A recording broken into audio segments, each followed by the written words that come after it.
Welcome back to the Steve Malzberg Show. I'm Dennis Michael Lynch, filling in for Steve today, who's a bit under the weather. And I'm joined now by David Swerdlick, assistant editor of PostEverything at the Washington Post, and Larry Elder, radio host of The Larry Elder Show and author of Dear Father, Dear Son, 2 Lives, 8 Hours. So, gentlemen, we've just gotten word that Governor Scott Walker, has dropped out of the 2016 race. Larry, what say you? Not surprised, even though, in my opinion, he did quite well in the second debate. His poll numbers, in fact, went down. The money is gone. He is an incumbent governor. He's got other responsibilities, and he sees that the train's left the station. This is a year of outsiders. That's why Trump is doing well, Carson is doing well, and Fiorina is doing well. I'm surprised. He's the second governor to drop out following Texas, but this shows you how angry Republicans are with what they perceive to be establishment Republicans. So, Dave, are you of the mindset that he was forced out because of the Trump-Carson-Fiorina bonanza? Because I'll tell you this, I was in the audience in Iowa last year, January, when, or I should say earlier this year in January, when he gave a speech, and I mean, the people of Iowa were ready to go up like he was a rock star. Yeah, and you know, what I think, in addition to what Larry said, what I think is that if this had been a year, maybe like a 2010 or even a 2012, when movement conservatives were still focused on issues like the deficit, more focused on issues like reducing the size of government, he might have gone further. People liked him in that lane. Once things turned to ISIS and Iran and foreign policy, I think he was a little bit out of his depth on the debate stage and in the last few weeks, and he just wasn't able to get the traction on those issues because he doesn't have experience on those issues and doesn't have a lot to say on those issues, I don't think, outside of what the rest of the Republican candidates are saying, and I think that just made it hard for him to stand out in this field. All right, so then let's say, for instance, that Ben Carson and Fiorina and Donald Trump are going to benefit from this. Are we going to see Carson hurt by his recent comments about America not being ready or not being in a good place if we had a Muslim president? I don't think that's going to hurt Carson as much as his performance during the debate hurt his performance. We found out that he's in favor of the minimum wage. We found out that he wanted a Kennedy-esque response to Afghanistan, meaning that Kennedy we should get people together to figure out some sort of way of becoming oil independent, as if that was the problem on 9/11.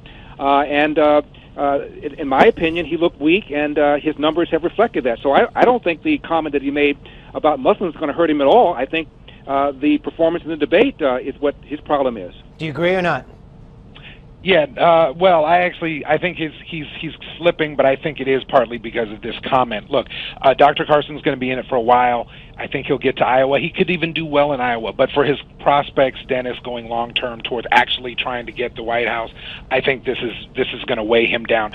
But speaking of John F. Kennedy, look, Kennedy said in 1960, when he was trying to be the first Catholic president of the United States, it's not about what I believe as a religious person, it's what kind of America I want to see, and that resonated with people. And what Carson is doing on this issue of whether we could have a Muslim president, in my mind, is sort of the opposite. It's playing small ball, playing short term, and I think it's going to damage him in the eyes of persuadable voters. Well, I'm going to tell you what, before we move on to the next topic, I'm going to say that I disagree with you because there's a recent poll out that says that most Republican voters would not support a Muslim president. So time will tell. I want to move over to what's taking place right now in Europe with the refugee crisis.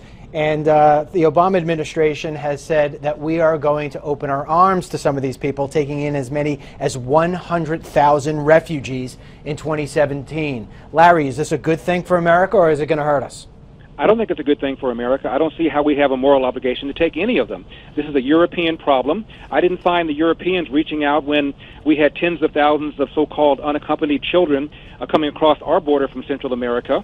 And I think that if Europe wants to deal with this, they're going to have to get their hands dirty and deal with the problem, which is Syria, which is Iraq, which is Libya, and they don't want to do that. David?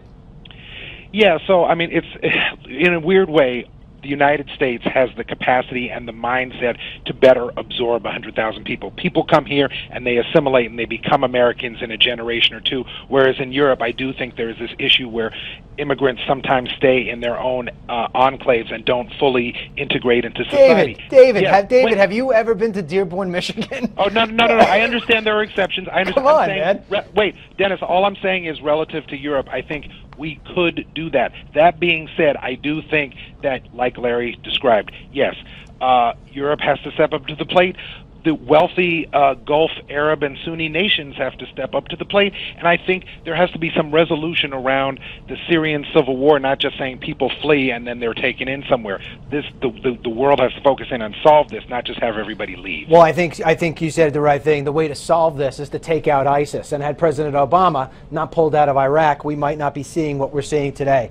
Let me move, while we're talking about President Obama, he has invited, and I'm down to my 1 minute, so we got to be quick here, guys. He has invited the Muslim teenager from Texas to the White House because he feels bad for him, that he's arrested for bringing in a clock that was thought to be a bomb. Is this the president just being pro-Islam, or is, what's the story here? The story here is the president is suggesting that this kid was profiled because he's a Muslim. In fact, I thought it was see something, say something. He brought a clock. The authorities erred on the side of caution, brought in the authorities. They did what they were supposed to do. I couldn't agree with David. I think it's fine for the president to invite him to the White House. He's a nice kid. He seems like a smart kid who's going to do something with his scientific ability. So I have no problem with that. On the other hand, I think the school in Irving, Texas has gotten a little bit of a bad rap, right? It is a see something, say something situation. They may have overreacted a little bit, but I don't think they could have just ignored the fact. I couldn't agree with you more. Guys, I got to leave it at that. Thank you very much. Up next, Congressman Diane Black and what's going on with Planned Parenthood.